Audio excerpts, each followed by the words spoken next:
kontestasi dalam pencalonan ini dianggap sudah kompetitif.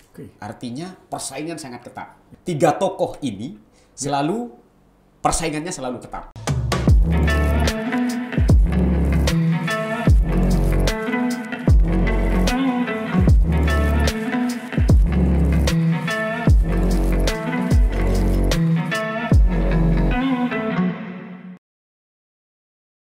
Assalamualaikum warahmatullahi wabarakatuh. Waalaikumsalam warahmatullahi wabarakatuh. Sahabatku Singkong dan Kopi, kembali kita ketemu kembali di acara kita yang selalu kita tunggu.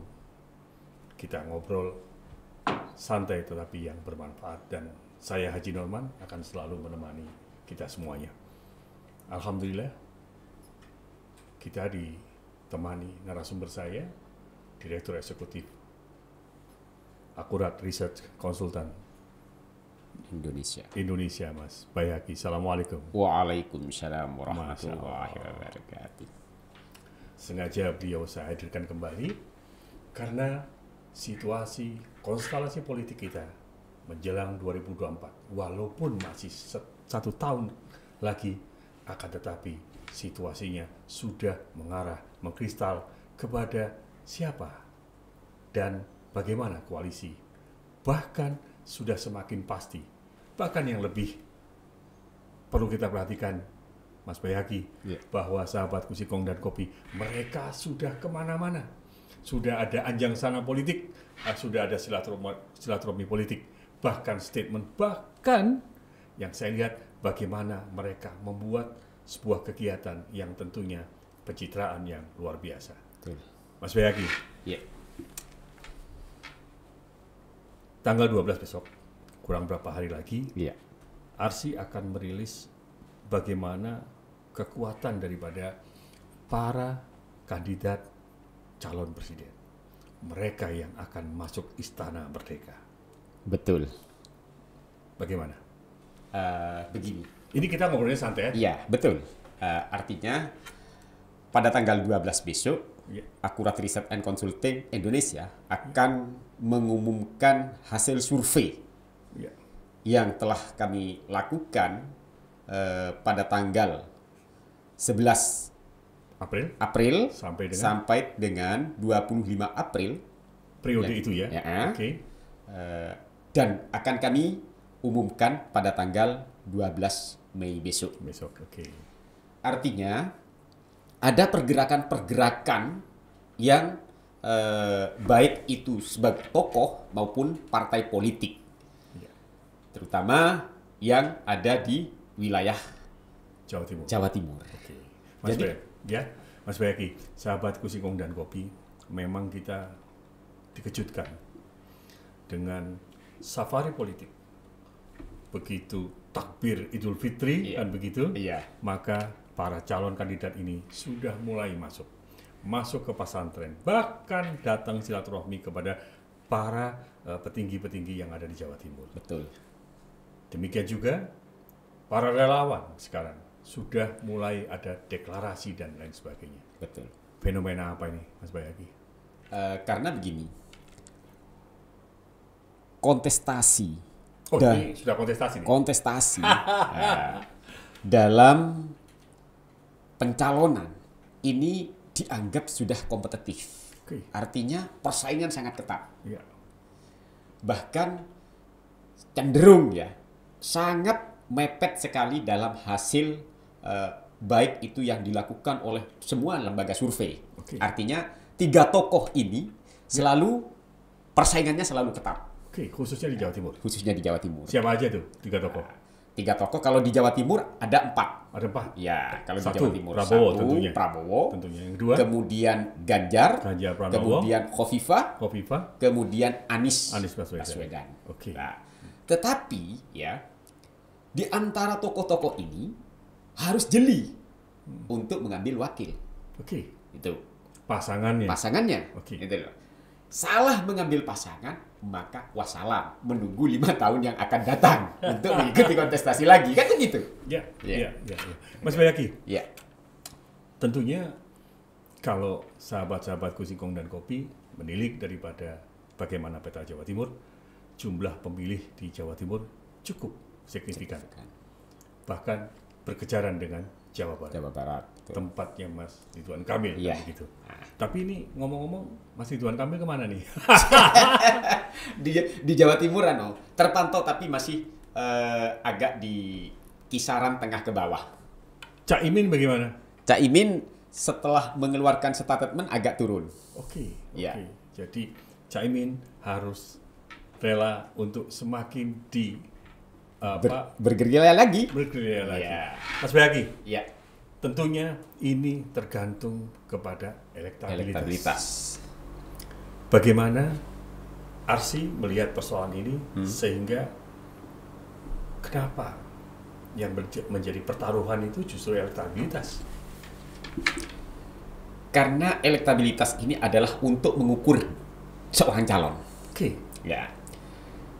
Apakah seorang calon ini pantas untuk melanjutkan dalam hal pencalonan, kan begitu? Dia mengukur terlebih dahulu. Oke. Nah, tentu yang untuk bisa mengukur adalah salah satu atau lembaga survei, kan begitu? Iya.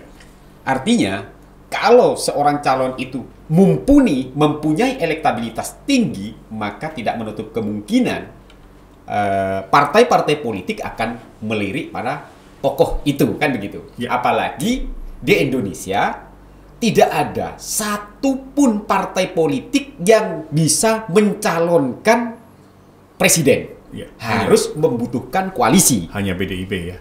PDIP masih belum 20%. Masih kurang. Ya. Kan begitu? Ya. Artinya masih membutuhkan tim koalisi.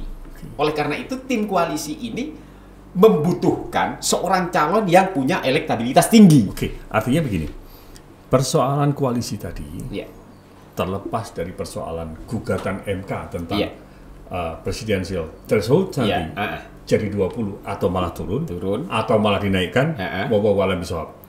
Tapi yang kita bicarakan bukan persoalan presidensial thresholdnya, koalisi partainya enggak, tetapi siapakah manusia yang terbaik, pemimpin yang terbaik yang nanti akan melenggang masuk ke istana, kan begitu? Betul. Oke. Sambung Mas Bayaki. Safari politik sudah banyak dilakukan. Bahkan tokoh-tokoh nasional sudah mulai masuk ke beberapa provinsi. Kita bahas tentang Jawa Timur. Pengaruhkah itu terhadap persoalan elektabilitas mereka? Ya, sangat berpengaruh.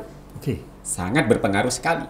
Karena tatkala seorang tokoh menghadiri baik itu ke pesantren maupun ke ke tokoh-tokoh publik, paling tidak akan terpantau oleh masyarakat. Sehingga masyarakat sendiri, apalagi sekarang zaman medsos kan, semua orang digital. Semua orang akan mengetahui terhadap tingkah terhadap para calon itu sendiri. Artinya mau kemana calon itu, kan begitu. Sambil melihat perkembangan-perkembangan yang akan dilakukan oleh para calon. Kan gitu. Di Jawa Timur ini memang termasuk salah satu pemilih terbesar, bahkan dibuat acuan di Pulau Jawa ini. Artinya di Jawa ini salah satunya Jawa Timur. Ini kalau bisa memenangkan Jawa Timur, maka tidak menutup kemungkinan akan bisa memenangkan seluruh NKRI, artinya seluruh di Indonesia, kan begitu. Sehingga di Pulau Jawa ini para calon, para tokoh yang berkeinginan untuk maju sebagai baik itu calon presiden maupun calon apa saja, maka beliaunya itu akan turun ke masyarakat, terutama ke tokoh-tokoh pondok-pondok pesantren yang ada di wilayah tersebut. Mas Bayaki, tentunya ini sahabat-sahabatku Singkong dan Kopi, bahwa peta politik di Jawa Timur itu juga harus diperhitungkan. Persoalan pemetaan wilayah. Ada tapal kuda yang tentunya karakternya berbeda. Adat istiadat beda. Bagaimana opsi mereka, penilaian mereka terhadap pemimpin, cara pandang mereka itu berbeda. Kemudian ada Ronggolawe. Kalau saya sahabatku Singkong dan Kopi, saya menyebut Ronggolawe itu tentunya mulai dari Gresik, Lamongan, Bojonegoro Tuban. Ya. Itu karakternya beda. Iya. Ada lagi karakter Arek di mana ada Malang Raya, Surabaya Sidoarjo. Iya. Lebih lagi kita akan melihat bagaimana karakter Mataraman, mulai dari Mojokerto hingga Pacitan sampai ke Sragen dan lain sebagainya. Betul. Bagaimana Arsi melihat ini? Begini, jadi di antara artinya tokoh, ya artinya Jawa Timur terbelah 4 loh ini. Iya, artinya di antara di Jawa Timur ini ada 4 golongan pemilih. Oke. Yang pertama Arek, ya. Kemudian Tapal Kuda, Matraman dan Rogolawe. Ya. Tetapi yang menarik adalah di antara 4 tokoh ini, ya, tidak semuanya merata. Oke. Satu contoh. Satu contoh. Ini, Pak Ganjar. Ini sudah teknis nih. Pak Ganjar menguasai di Mataraman, di Mataraman. Artinya seorang Ganjar Pranowo, seorang gubernur Jawa Tengah yang terus berkibar, itu sangat signifikan suaranya di Mataraman. Ketika Mojokerto, Jombang sampai di Mataraman. Ngawi, Mataraman. Oke, lanjut. Kemudian Pak Prabowo ini sulit untuk dikejar di Tapal Kuda. Sulit dikalahkan di Tapal Kuda. Oke. Tapal Kuda mulai dari Sumeneb, Pamekasan, Sampang, Pasuruan, Probolinggo hingga sampai ke Banyuwangi. Betul. Oke. Ya. Karena itu memang ladang beliau. Ladangnya gitu. Okay. Kemudian Anies Baswedan. Ini Anies ini ada di Tapal Kuda tetapi tidak terlalu besar kayak Prabowo. Oke. Kan begitu. Kalau di Matraman ada tetapi tidak terlalu besar kayak Pak Ganjar. Okay. Yang merata adalah di Jawa Timur adalah Bu Khofifah. Waduh. Ini mantap. sangat merata Bu Khofifah ini sehingga tatkala kita Arsi menggandengkan artinya mensimulasi terhadap calon capres maupun cawapres sangat diuntungkan tatkala calon itu menggandeng tokoh yang merata ini. Mas Bayaki sebelum sahabatku Singkong dan Kopi, rupanya ini pembicaraan makin panas. Yang jelas kan, yang perlu saya tanyakan, kepuasan publik Jawa Timur atas prestasi, atas kerja daripada seorang Khofifah Indar Parawansa, tentunya berpasangan dengan Mas Emil Dardak, itu bagaimana? Kalau tingkat kepuasan publik, tingkat kepuasan publik di Jawa Timur ini melebihi dari 80%. Itu bahkan survei Arsi dari 3 kali melakukan survei maka tingkat kepuasan publiknya selalu meningkat. Gitu. Artinya masyarakat Jawa Timur puas terhadap kinerja kepemimpinan Bu Khofifah Mas Emil. Ini ke tingkat kepuasan publiknya gitu loh. Baik itu dari penanganan ekonomi, ini penanganan kesehatan, penanganan pendidikan, ini tingkat kepuasan publiknya tinggi. Artinya ketika beliau kampanye dengan nawa baktinya itu betul-betul sukses. Sukses. Oke. Masyarakat Jawa Timur apa nggak ngaboti Bu Khofifah untuk jangan sampai wapres atau capres? Ya kalau itu kan tergantung dari tetapi kita tatkala kita menanyakan tentang hal itu kita tentu harus bicara data nih. Ya. Tapi kalau tentang menanyakan tentang hal itu ya nanti tunggu di tanggal 12 kalau masalah sahabatku Singkong dan Kopi tetap walaupun saya ajak ngomong tentang itu saya belum dikasih bocoran sebelum tanggal 12. Karena itu merupakan etika dari sebuah lembaga survei. Mas Bayaki. Berapa yakinkah tampilnya Khofifah di 2024? Begini, kalau menurut saya sekarang adalah siapapun calon presidennya salah memilih wakil maka akan kalah. Ini sohe ya? Iya. Itu berdasarkan surveinya Arsi atau bagaimana? Iya. Kita berdasarkan yang tanggal 12 besok ya? Tanggal 12 besok. Gitu loh. Akhirnya bocor juga. Lanjut. Artinya apa? Harus seorang calon harus pandai-pandai melihat siapa sih yang mau digandeng karena ini juga mengangkat terhadap elektabilitas pasangan tersebut gitu. Karena begini, ada salah satu calon elektabilitasnya tinggi, tatkala dipasangkan dengan calon yang lain maka bukan naik tetapi malah turun. Oke. Ini yang harus di garis bawahi, kan begitu. Nah ini sahabat Kursi Kong dan Kopi, saya harus kejar kira-kira pasangan siapa kan? Ya tunggu nanti. Tunggu tanggal 12. Ya, tanggal 12. Jadi tugas saya sebagai host selalu mencoba menarik. Dan sana harus bertahan itu. Tapi nanti jangan khawatir bahwa setelah tanggal 12 kita akan rilis dan kita akan bicara. Betul. Paling tidak hari ini kita pemanasan. Iya. Kita melihat bahwa siapa sih yang nantinya akan melenggang ke istana? Paling tidak pergeseran waktu, pergeseran elektabilitas, pergeseran daripada trust masyarakat ini akan sangat menentukan pada posisi Agustus yang akan datang di tahun 2022. Iya. Dilanjutkan gimana? Begini, jadi bukan hanya pergerakan, pergeseran, bukan hanya terhadap capres-cawapres, tetapi terhadap partai pengusung. Artinya terhadap elektabilitas partai juga ada pergeseran-pergeseran, kan begitu. Artinya paralel nih, antara capres dengan dan partai ini. Partai politik gitu loh. Artinya tidak secara dari kita melakukan survei ya, tidak selalu di atas. Kadang ada penurunan gitu loh. Bahkan cenderung yang kemarin partai A yang ada di atas, sekarang partai A ada di urutan kedua. Mas Bayaki, waktu kita terbatas. Iya. Tetapi sahabat Kursi Kong dan Kopi, mumpung memang kuenya masih hangat ini, kan begitu. Setelah kita tadi melihat bagaimana safarinya Prabowo, kemudian safarinya Anies ke Jawa Timur, safarinya Mas Ganjar, safarinya Ridwan Kamil, bahkan seorang Caimin juga harus bersafari. Bahkan ke depan nanti ini sebentar lagi akan ada deklarasi untuk seorang Erick Thohir. Sejauh mana animo masyarakat Jawa Timur, terutama di Jawa ini, terhadap seorang Ganjar Pranowo? Sukses dulu di Jawa Tengah, bagaimana? Kalau masalah hasil di Jawa Timur, Ganjar ada peningkatan. Nah, tetapi salah milih wakil maka akan kalah, kan begitu. Meskipun ya saya katakan tadi ada beberapa daerah yang di antara tokoh ini menguasai, kan begitu. Jadi kayak satu contoh, Pak Ganjar menguasai Matraman, kemudian Pak Prabowo menguasai Tapal Kuda. Apakah nanti Pak Prabowo ini harus lebih banyak ke Matraman untuk mengambil simpati terhadap tokoh-tokoh yang artinya orang-orang yang masyarakat yang ada di Matraman, gitu loh. Termasuk Pak Ganjar yang harus turun ke daerah Tapal Kuda, kan begitu.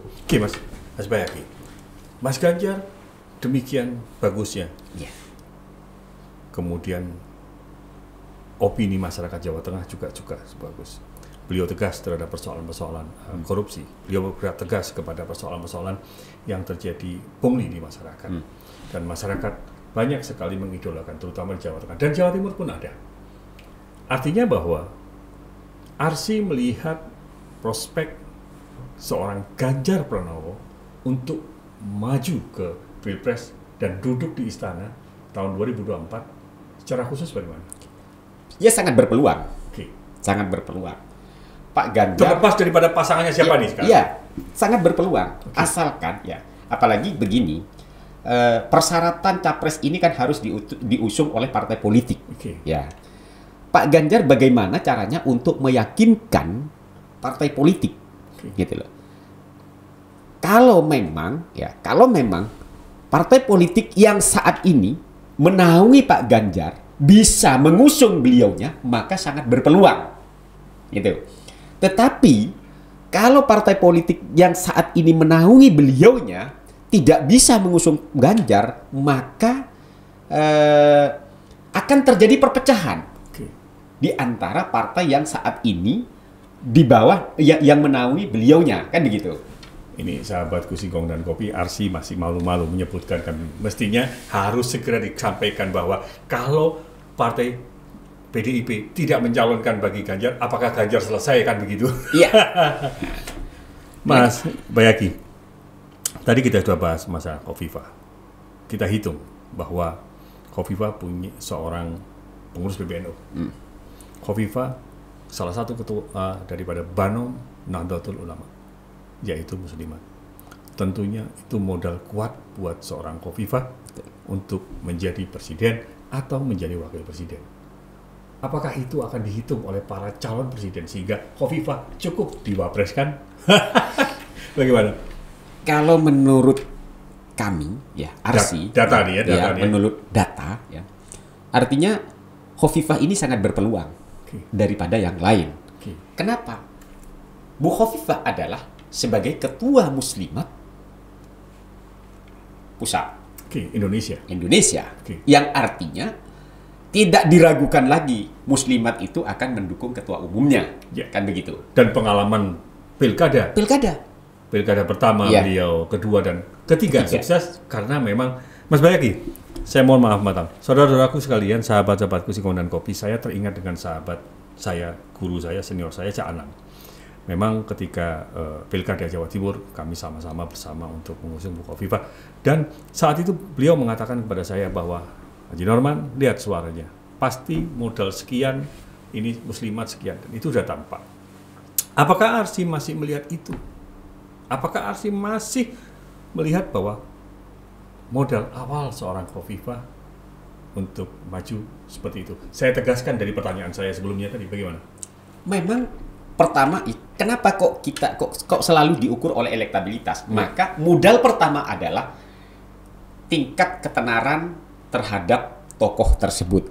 Lah, Khofifah sebagai tokoh, maka dia sudah punya modal sebagai wakil ketua PBNU, sebagai ketua umum Muslimat, Indonesia. Kemudian ditambah lagi masyarakat Jawa Timur, siapa yang nggak kenal dengan Bu Khofifah?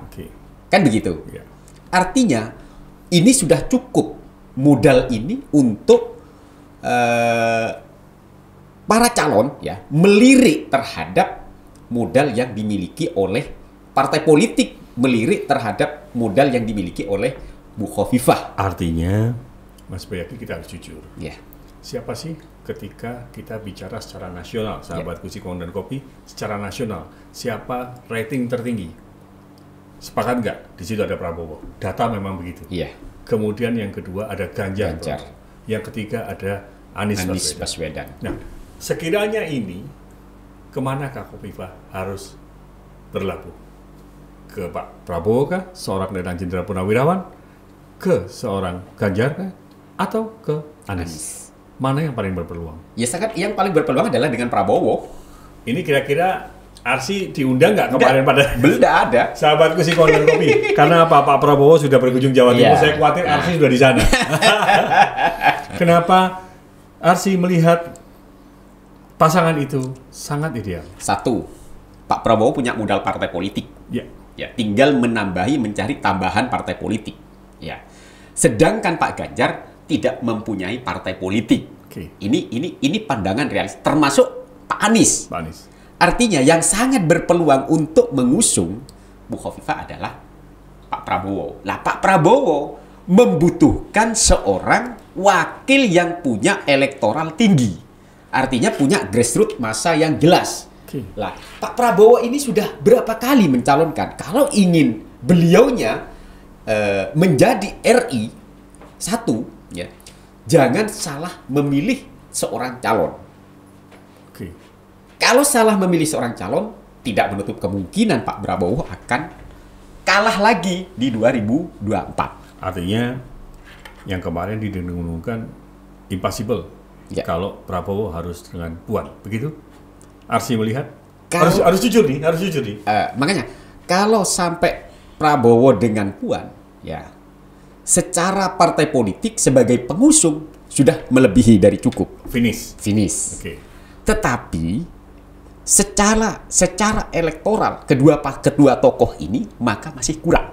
Artinya bagaimana elektabilitas Prabowo yang semakin naik ini malah bisa turun. Mas Bayaki, saya ingin bicara khusus tentang seorang Anies Baswedan. Ini menarik. Iya. Kemarin di Idul Fitri mampu menghadirkan ribuan massa di Jakarta International Stadium. Iya. Dan kekuatan menurut data Anies cukup kuat di DKI, cukup kuat di Jawa Barat. Jawa Barat. Bagaimana Arsi melihat ini juga? Ya itu, meskipun Pak Anies, makanya ketiga tokoh ini sangat kompetitif. Ya. Pak Anies harus bisa melihat, menggandeng calon yang lebih bisa mengangkat elektoral. Itu termasuk ya ini kompetitif, betul-betul kompetitif. Artinya 3 orang ini, Prabowo Subianto, mantan Letnan Jenderal, sekarang Menteri Pertahanan kita. Kemudian seorang Anies Baswedan, seorang gubernur yang sukses di DKI. Seorang Ganjar Pranowo yang sukses di Jawa Tengah. 3 ini sudah menampakkan sebuah komposisi yang sangat bagus. Betul. Tinggal komposisi wakil presiden. Bisa nggak dikatakan di situ ada AHY, ya. Di situ ada Khofifa, ya. Di situ ada Ridwan Kamil, dan jangan lupa Erick Thohir, kuda hitam. Erick Thohir, ya. Kan begitu. Tentunya sahabat-sahabatku di Singkonan Kopi, tiba-tiba muncul Erick Thohir ini juga sangat luar biasa. Iya. Dilanjutkan, Pak. Monggo. Pak Erick Thohir ini di Jawa Timur. Nggak, artinya kita kembali tadi. Kalau 3 pasang, iya. Pasangan presiden tadi, kita sudah menyebut 3. Kemudian di level wakil presiden, tentunya tadi sudah kita lihat ada Khofifa. Iya. Ini Khofifa ini seksi sekali nih, iya. bagi 3 calon ini. Bagaimana 3 calon ini juga akan melihat bagaimana seorang Erick Thohir, bagaimana seorang AHY yang dari militer, kan begitu. Iya. Tentunya tidak mungkin militer dengan militer. Iya. Bagaimana? Ya, yang sangat berpeluang itu adalah Bu Khofifa. Oke. Ya, di antara diambil oleh 3 calon ini. Karena ketiga calon ini membutuhkan seorang figur yang betul-betul bisa menggerus suara masyarakat bawah. Lah, salah satunya yang dimiliki oleh modal Bu Khofifa adalah sudah memenuhi persyaratan. Sebagai Gubernur Jawa Timur, beliau sukses. Bahkan cenderung menaik dari tingkat kepuasan publik. Ini yang dilihat oleh kontestasi calon yang akan maju, kan begitu. Ya, artinya Arsi mendorong Wapres, jangan gubernur lagi gitu. lanjut. Nah, jadi siapapun yang ya di antara ini ada, kalau di calon cawapresnya ya ada Bu Khofifa, ada AHY, ada Pak Erick Thohir. Erick Thohir ini juga salah satu kuda hitam yang saat ini selalu cenderung menaik. Bukan tapi pasti. Iya, menaik, cenderung meskipun sedikit cenderung menaik. Gitu. Oke, saya ingin fokus kepada seorang Anies Baswedan. Beliau adalah cucu dan putra dari seorang pahlawan nasional yang punya jasa besar kepada bangsa ini. Bagaimana pemikiran-pemikiran beliau yang sangat fenomenal terhadap Jakarta? Iya. Bagaimana ide-ide beliau yang brilian sehingga Jakarta mampu menjadi sebuah kota bukan metropolitan tapi megapolitan, bahkan tetap mengangkat bagaimana penguatan ekonomi masyarakat. Iya. Bagaimana seorang Anies ini merangkai Jawa Timur, Jawa Tengah, Jawa Barat dan Banten. Iya. Bagaimana? Lah, Anies ini beberapa kali punya kemampuan, kan begitu. Mulai dari tim pada waktu Pak Jokowi periode pertama dia tim komunikasi. Kemudian beliau saat bertarung dengan Ahok, siapa yang bisa, tidak ada satu lembaga survei pun yang mengatakan bahwasannya Pak Anies bisa mengalahkan Ahok. Tetapi itu bisa, itu adalah realita. Gitu. Anggap aja kecelakaan politik. Lah itu artinya Pak Anies ini tidak bisa dianggap remeh. Karena di injury time dia punya kartu truf yang harus diwaspadai oleh para calon yang lain. Artinya Anies sangat berpeluang masuk istana, akan tetapi siapakah yang harus memberi tiket kan begitu dalam partainya? Iya. Termasuk juga siapakah pasangannya? Kan begitu. Iya. Atau mungkin AHY? Ya bisa saja. Apalagi Pak AHY juga punya partai politik kan begitu. Oke, prediksi daripada Arsi tentunya apabila kita mencoba untuk sepakat sementara di angka 20% tentang presiden threshold kita. Apakah head to head atau 3? Atau mungkin 4? Kalau head to head kayaknya berat. kalau 4 juga akan agak berat. Kan begitu. Jadi yang sangat realistis adalah 3 pasangan calon. Ini kayaknya yang lebih memungkinkan. Lebih memungkinkan adalah 3 pasangan calon. Lah kalau 3 pasangan calon, ini tidak menutup kemungkinan yang beredar saat ini masih berpeluang untuk maju, kan begitu. Entah itu bergandengan dengan siapa, atau yang saat ini katakanlah Pak Ganjar yang sudah mulai naik ini kemudian dipotong oleh partainya sehingga tidak bisa maju dari partainya, dari PDI, itu bisa saja. Apakah tatkala Pak Ganjar tidak dapat tiket dari PDI, ada keberanian enggak Pak Ganjar ini untuk maju tatkala diusung oleh partai politik yang lain, kan begitu? Artinya bahwa sahabat Kursi Kopi dan Kopi, rupanya Arsy sudah menguping bahwa Golkar mungkin merapatkan begitu. Kembali Mas Bayhaqi, saya ingin lebih mendalam bahwa anggaplah ini sudah 3 pasangan, ini akan terus tidak mungkin terkejar. Yang ingin saya sampaikan adalah bagaimana peluang TNI kita. Periodisasi kepemimpinan kemarin itu sudah ditandai dengan bagaimana kontraksi politik. Betul.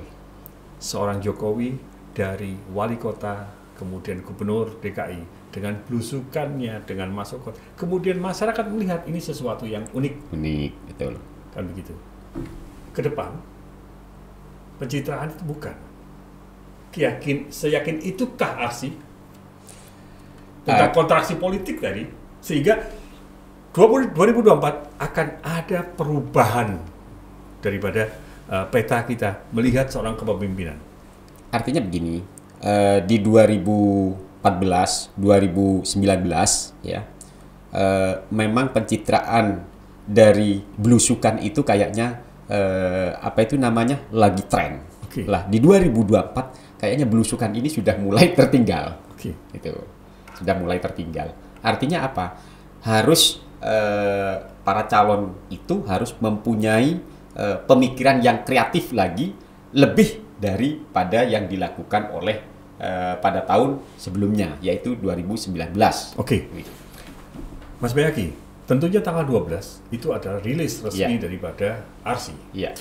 Apakah Arsy masih fokus kepada 3 itu saja? Oh, enggak. Karena kami melakukan survei ini, ada beberapa tokoh yang kami masukkan dalam kuesioner. Tetapi ada 3 pasangan, ya, 3 pasangan itu tatkala dipasangkan, bagaimana kenaikannya, apakah cenderung menaik atau cenderung turun? Ini yang kita lihat, kan begitu. Oh, artinya Arsy juga menyiapkan kuesioner ketika ini dipasangkan dengan A, B, ini dan segala macam akan menimbulkan angka. Gitu. Ya. Bisa dilanjut? Ya, itu artinya di tanggal 12 itu nanti kita akan dalam hal merilis itu termasuk kekuatan partai politik di setiap dapil, bukan hanya seluruh, tetapi kita peta di setiap dapil 1, dapil 2 sampai dapil 11. Tuh. Mas Bayhaqi, tentunya Mas Ganjar, Anies Baswedan, Pak Prabowo tentu harus menghitung bagaimana antara struktur dan kultur. Ya harus, karena seorang calon itu harus, baik itu organisasi ormas terbesar betul, kita maupun yang lain. Betul. Jadi harus dihitung gitu loh. Artinya di masyarakat karena kecenderungan di masyarakat setiap daerah itu kan berbeda. Antara Jawa Barat, Jawa Tengah, dan Jawa Timur. Ini yang harus dipahami oleh para kontestasi, para calon yang akan maju di Pilpres di 2024, sehingga tatkala dia mau melangkah, maka tidak menutup kemungkinan apa yang diinginkan oleh masyarakat, dia sudah bisa menampung aspirasi itu sendiri. Gitu. Mas Bayhaqi, saya ingin menanyakan tentang kenapa semakin surutnya daripada elektabilitasnya Caimin. Padahal di awal Caimin begitu gegap gempitanya, gambar seolah di mana-mana, akan tetapi saat ini pasca Muktamar Lampung makin surut seorang Caimin. begini, kalau saya tidak mengatakan artinya tidak melihat ya, tidak melihat bahwasannya cenderung keturunan itu elektabilitasnya Caimin sebagai capres. Tetapi elektabilitasnya partai politiknya masih meskipun turun tidak signifikan, gitu, meskipun turun. Beda dengan artinya personil. Kalau saya melihat terhadap pernyataan Caimin ini masalah penundaan pemilu ini ada dampak terhadap elektoral beliau untuk mengangkat elektoral yang survei Arsi kemarin Caimin sempat booming naik. Tetapi setelah itu Caimin saya tidak mengatakan blunder, tetapi pernyataan beliaunya kurang diminati oleh masyarakat. Artinya korelasi terhadap persoalan partai yang dikomandoi oleh Caimin itu sendiri bagaimana? Ya sampai saat ini secara nasional meskipun turun tetapi tidak signifikan. Artinya seberangan antara PBNU yang saat ini kan masih belum ya. Artinya kan begini Jaya, bahwa seorang Caimin tentunya istri PKB. Bagaimana? Artinya begini, meskipun Caimin ini secara personil turun, tetapi partai politiknya tidak seberapa signifikan, keturunannya tidak signifikan itu. Menyusutnya tidak terlalu besar. Tidak terlalu besar. Gitu. Mas Bagi, saya ingin bicara tentang seorang AHY. Di kalangan milenial kita, AHY cukup dikenal. Gerakan-gerakannya cukup bagus. Bahkan AHY harus hadir di Jawa Timur ini untuk terus memompa dengan harapan elektabilitasnya AHY ditopang oleh para milenial. Bisa dilanjutkan? Artinya begini, ada kecenderungan partai politik di Jawa Timur ini ada cenderung naik. Salah satunya adalah Demokrat. Ini Demokrat ini cenderung naik. Kemudian meskipun naiknya tidak secara signifikan, tetapi dari survei periode yang lalu agak sedikit naik. Kemudian Golkar juga ada sedikit naik. Yang agak turun itu adalah PKB. Turunnya tidak, ya itu tadi tidak seberapa signifikan turunnya, hanya sedikit turun gitu. Lah, kalau masalah angka nanti tunggu di tanggal 12 kan begitu. Mas Bayaki, saya ingin melompat after 12. Tentunya di Mei. Kita akan ketemu Juni, Juli, Agustus ya. Tentunya 3 bulan bukan waktu yang singkat. 3 bulan justru masa yang sangat kritis untuk ketika diumumkan tanggal 12, posisi up, bisa-bisa Agustus turun kembali. Betul. Bagaimana Arsi melihat ini? Ya, kalau kita kan tidak bisa memprediksi ya. Kita melihat data nanti. Tetapi dari periode yang kemarin ya dengan periode sekarang survei Arsi ada kecenderungan, ada pergerakan, baik itu gerakan dari tokoh partai politik, artinya capres, maupun dari pergerakan dari partai politiknya sendiri, ada pergeseran gitu loh. Tidak artinya tidak signifikan langsung sama gitu, enggak. Sahabatku Sikong dan Kopi, satu pertanyaan lagi buat beliau yang ingin saya sampaikan, bahwa fenomena tim sukses, fenomena pendukung, loyalis, apapun seperti persoalannya, masih lakukah untuk tahun 2024? Kalau tim sukses itu ya tetap laku, Pak. Gitu. Artinya begini juga, Mas Bayaki. Masyarakat melihat bahwa periode kemarin, siapakah yang menjadi tim-tim itu, kemudian mereka dikompensasi, fakta ini ya, mereka dikompensasi dengan posisi kan begitu. Ke depan, ini bagaimana? Ya, setiap kontestasi pasti ada tim, pasti itu.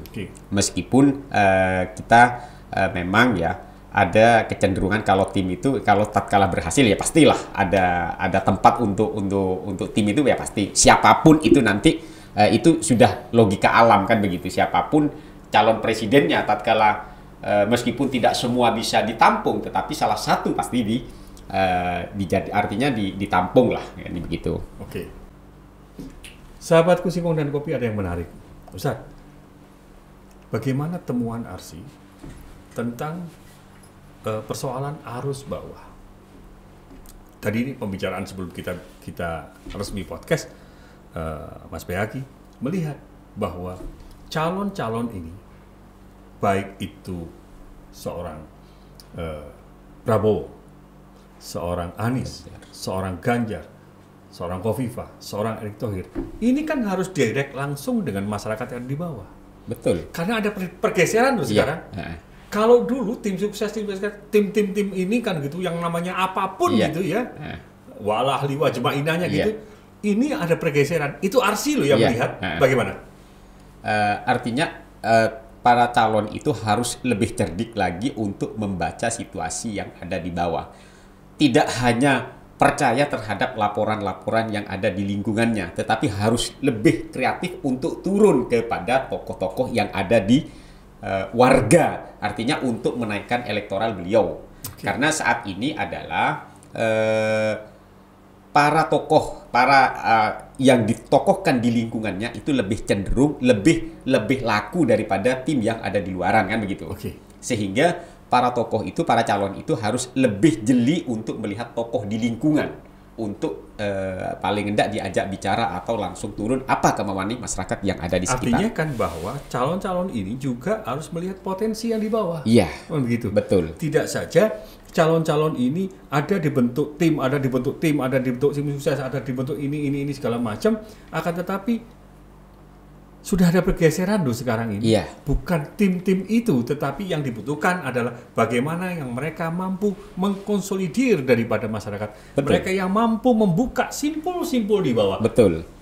Jelaskin lagi dong, Arsi. Artinya tokoh baik itu calon presiden maupun calon apa saja, lebih memperhatikan tokoh-tokoh lokal yang ada di lingkungan. Karena tokoh-tokoh lokal itu biasanya masih mempengaruhi, masih ada pengaruh di lingkungannya yang bisa mempersatukan masyarakat di sekitarnya gitu. Artinya Arsi kan juga harus melihat bahwa ini juga akan ada pergeseran ini. Ada. Kalau tadi konstruksi politik tentang belusukan itu sudah bergeser. Sekarang ini juga bergeser bahwa rupanya masyarakat juga tidak minat dengan kelompok-kelompok yang dibentuk. Ini sekarang sudah beralih kepada bagaimana direct langsung antara calon ini dengan masyarakat. Akan tetapi kan perlu media ini. Oh iya, betul. Perlu media sosial. Perlu orang-orang yang mampu mengkonsolidir ini. Iya, betul. Bukan atas nama kelompok kan. Iya, bagaimana? Betul. Ya memang itu. Jadi makanya para calon itu harus bisa melihat peluang. Termasuk siapa yang bisa mampu untuk menyatukan masyarakat yang ada di lingkungan, kan begitu.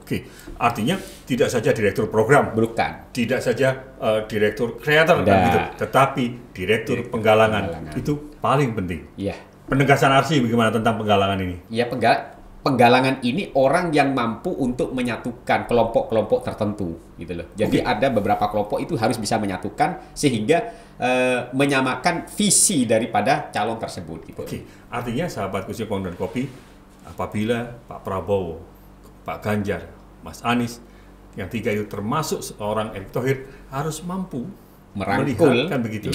Kemudian melihat konstelasi politik termasuk peta yang dibawa. Karena ini harus direct langsung kepada masyarakat. Betul. Artinya harus menyiapkan orang-orang yang memang punya kemampuan untuk melakukan konsolidasi.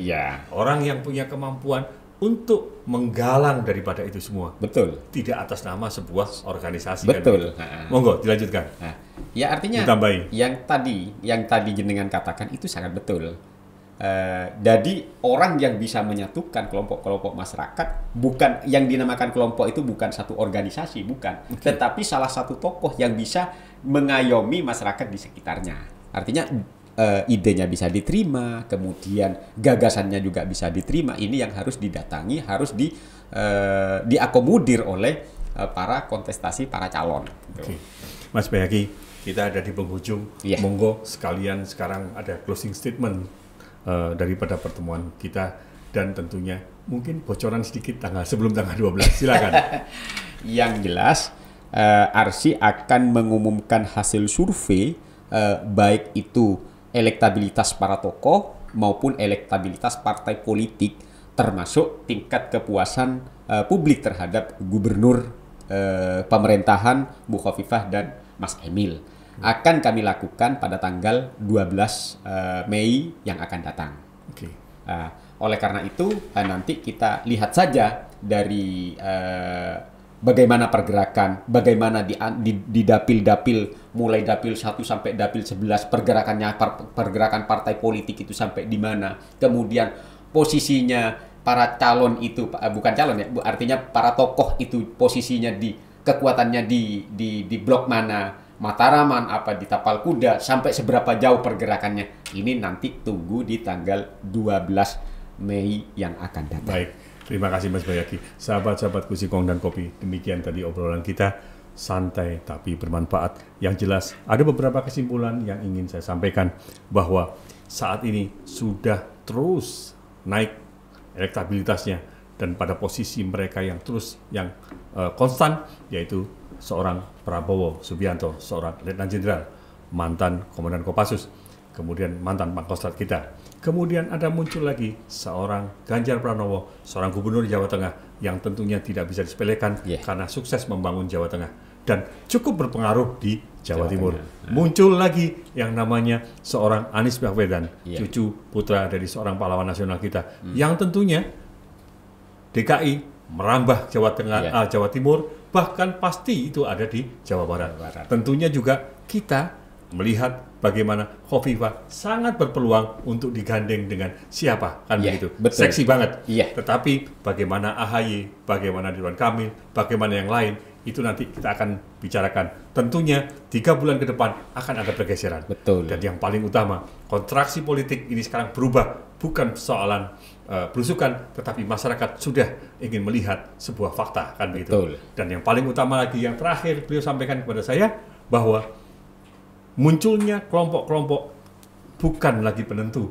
Justru yang paling utama adalah bagaimana merangkul potensi-potensi daerah, potensi-potensi lokal, potensi kearifan lokal, agar membangun sebuah kekuatan yang besar. Betul. Demikian sahabat Kusingkong dan Kopi, yang paling penting, pesta demokrasi harus memberikan yang terbaik untuk rakyat, karena dari rakyat, oleh rakyat, untuk rakyat. Wassalamualaikum warahmatullahi wabarakatuh. Waalaikumsalam warahmatullahi wabarakatuh.